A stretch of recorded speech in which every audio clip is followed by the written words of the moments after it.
Okay, today we're going to talk about protein structure and folding. So, we're going to talk about the layers that give a protein its shape. And we're going to start at the very beginning, which is called the primary structure, or the first level. So, the primary structure is just the sequence of the amino acids in our polypeptide chain, and that's the name that we use because a protein is one of our molecules that's made up of many monomers. So our monomers are the amino acids. Together they make a polypeptide. So the sequence of the amino acids is determined by the DNA of the chain. So if it's ATG, which is different than GGC. And what's important to remember is that changes in the DNA means changes in the amino acid sequence. So the order of our amino acids is determined by the DNA. If we change the DNA, we could change the amino acid. Not always, but many times. Second, we have the secondary structure. Not all proteins have a secondary structure, but this is basically just the way that a protein twists and folds on itself. So there's generally two types of secondary structure. One is called the beta structure, which is kind of like folded sheets. The second is the alpha, which looks kind of like DNA. It makes a spiral or a helix. You can see in this one, this is the tertiary structure, so the larger three-dimensional protein. And if we zoomed in on this larger three-dimensional protein, we would see these alpha or beta helices. In this case, we have an alpha helix. So the tertiary structure is the one we're most concerned with right now. So the overall three-dimensional shape is the tertiary structure right here. So this is due to interactions between the amino acids, which causes them to bend and fold and twist. They don't change their order. They can't change their order. But they also don't just stay in a straight line because their function is based upon their shape. What determines their shape? There's a couple different things, but we're going to look at how they're charged, whether they're positively, negatively, or neutral charged.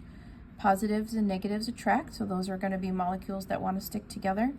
And then whether they are hydrophobic or hydrophilic, and that's going to come in right down here. The last level of protein folding is called the quaternary structure. Now, quaternary means fourth. So this is the largest level of protein folding. But not all proteins have a fourth level.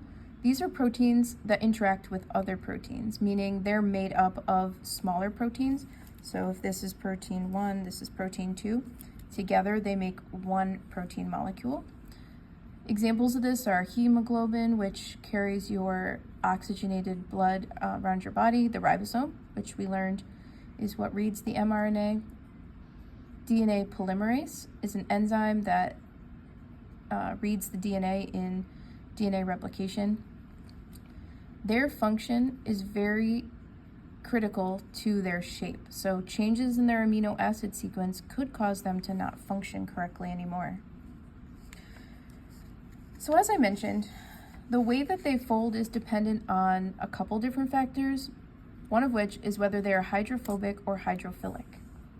So if we zoom in right here, we see amino acids of two different colors. The black ones here are hydrophobic, meaning they hate water.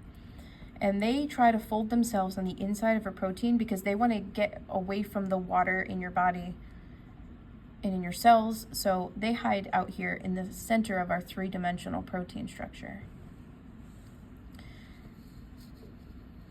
The ones that are not darkened in are hydrophilic, meaning they love water. And so they end up on the outside because they kind of get pushed out there as these guys are trying to hide on the inside.